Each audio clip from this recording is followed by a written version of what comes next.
Welcome to the Open Jaw Pink Couch. We're talking about Silversea today, but more specifically, we are talking about luxury.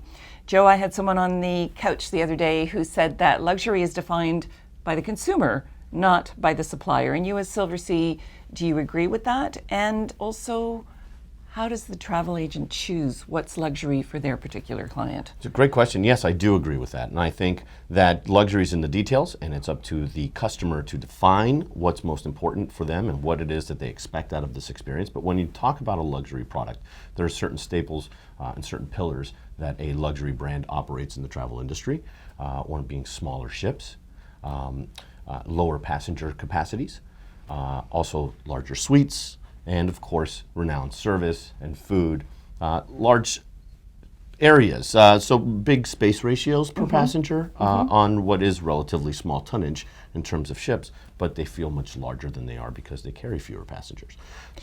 It's my impression that almost every supplier, whether it's cruise lines or hotels, are upping their game to such a degree that luxury is almost becoming ubiquitous, the word itself. Yeah. So how do they pick and choose, and how does Silversea separate or define itself?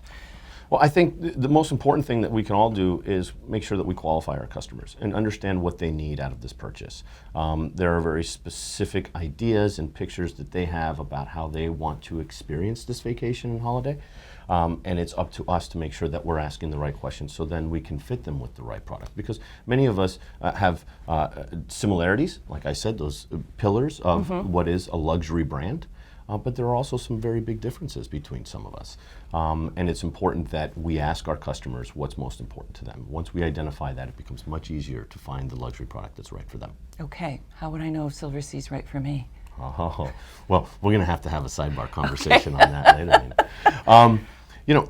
Silversea is a product that offers a broad experience, and we are fortunate to operate with a fleet that offers you a classic cruise experience, and then now, of course, celebrating our 10-year in expedition cruising with 4 ships in our fleet that are exclusively dedicated to the expedition product.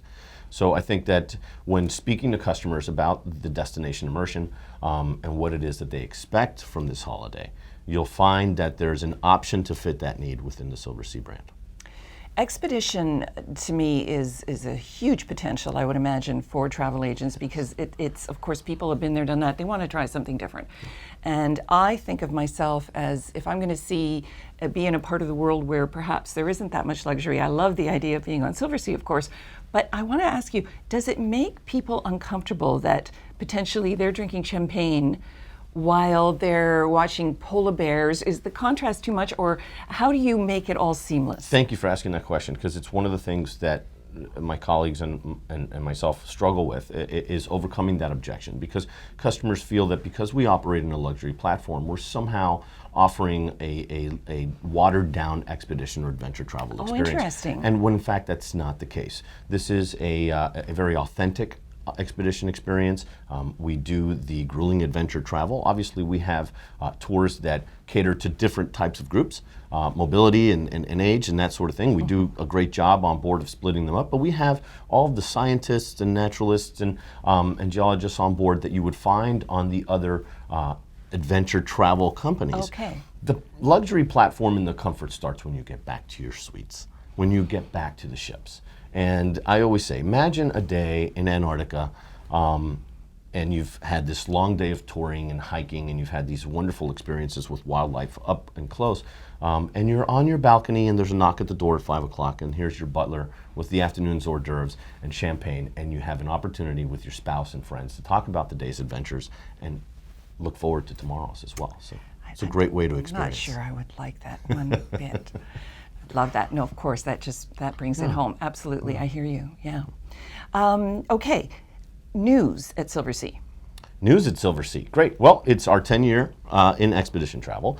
The Silver Cloud, which was our inaugural ship in 1994, and one of the first luxury, purposely built ships for luxury, has been now transformed into an ice-class vessel, and she is what we call the most luxurious expedition ship at sea. So that's new for us, and she just finished a very successful season in Antarctica for this winter and is headed up to the northern polar regions, and very excited about that. The Muse, of course, was big news in 17. She's now coming on her 1-year birthday.